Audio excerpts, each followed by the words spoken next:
बिस्मिल्लाहिर्रहमानिर्रहीम। आज तीसरा साल इन अदालतों में हमारा चल रहा है। ना प्रोसिक्यूटर को पता है कि केस क्या है, ना जज साहब को समझ आती है। बहरहाल हम पेश होते हैं हर हफ्ते। तो मैं दो सवाल हमेशा दोहराता हूँ चेयरमैन नैब साहब के लिए, जो आज भी डेली वेजेस पे काम कर रहे हैं और नौकरी को आखिरी वक्त तक छोड़ेंगे नहीं। इंसान की इज़्ज़त इसी में होती है कि जब नौकरी मुकम्मल हो जाए तो घर जाए, लेकिन हमारे मुल्क में कुर्सियाँ ना छोड़ने की एक आदत है। बहरहाल ये भी ज़्यादा देर पा नहीं होती, ना इसमें इज़्ज़त होती है, ना इसमें आप मुल्क के लिए कुछ कर सकते हैं। तो मेरे दो सवाल चेयरमैन नैब साहब के लिए हमेशा होते हैं कि एक तो ज़रा ये बता दें कि आपने इस मुल्क में कितने सियासतदानों को पकड़ा है और जो आपने केस बनाए हैं ज़रा एक एक करके उनकी हकीकत पाकिस्तान के अवाम के सामने रख दें। और दूसरी दरख्वास्त ये है कि इन अदालतों में कैमरे लगाएं और पाकिस्तान के अवाम को दिखाएं कि उनके नुमाइंदों ने कितनी करप्शन की है, क्योंकि यहाँ न चेयरमैन नैब थकता है इल्ज़ाम लगाने से, न इस हुकूमत के वज़ीर थकते हैं, न वज़ीर-ए-आज़म खुद थकता है।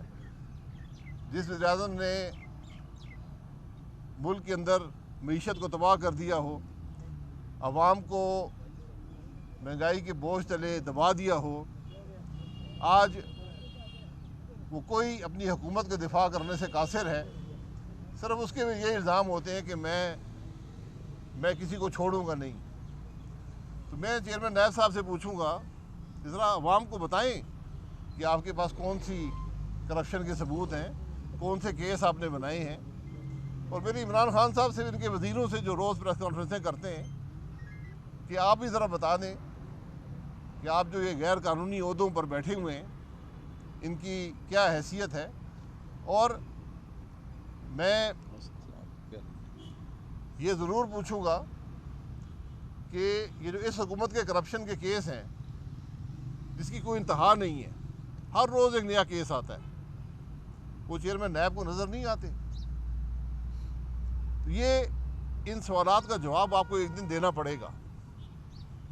और मैं फिर दोहरा देता हूँ कि चेयरमैन नैब साहब भी अपने असासों की तफसील देकर जाएं और ये जो इस हुकूमत के गैर कानूनी गैर आइनी मशीर एहतसाब थे, वो भी ज़रा अपने असासों की तफसील देकर जाएं, कि कल आपसे पूछा जाएगा कि आपने जो असासे इस मुल्क में बनाए वो कहाँ से बनाए हैं। हमने जवाब दे दिया है, पब्लिकली दिया है, आज भी देने को तैयार हैं कि आप दे सकते हैं। मुल्क में सिर्फ बात यहाँ ख़त्म नहीं होती। हमारे सदर साहब हैं, सदर का ओहदा रियासत का ओहदा होता है।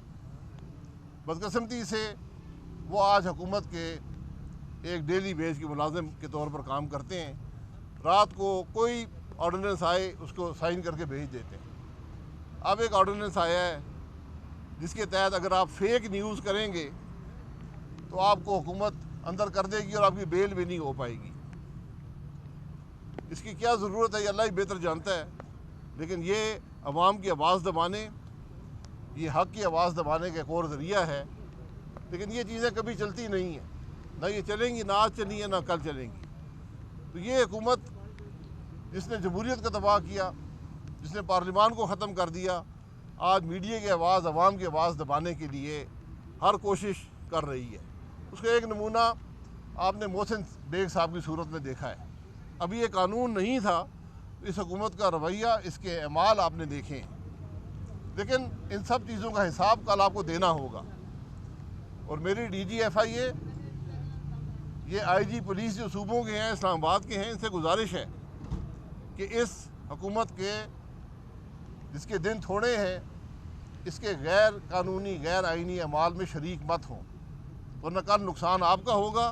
ये तो कल आपको भी छोड़ के भाग जाएंगे, लेकिन आप इस हुकूमत के मुलाजिम हैं, आपको जवाबदेह होना पड़ेगा।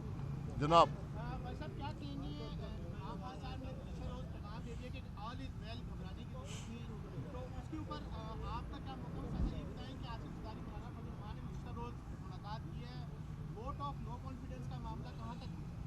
वोट ऑफ नो कॉन्फिडेंस का मामला मुशावरत हो रही है, इंशाल्लाह वक्त पे पेश हो जाएगा और वक्त दूर नहीं है।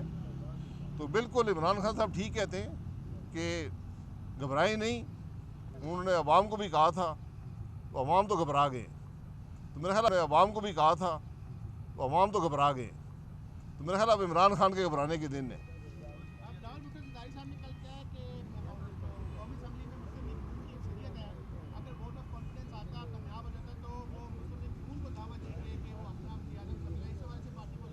ये उनकी मेहरबानी है, लेकिन हमारा हमेशा मौक़िफ़ रहा है कि इसके बाद कोई हुकूमत बनाने की ज़रूरत नहीं है। आपको अवाम के पास जाना होगा, क्योंकि इस नाकाम निज़ाम का हिस्सा बनने का मकसद कोई नहीं है।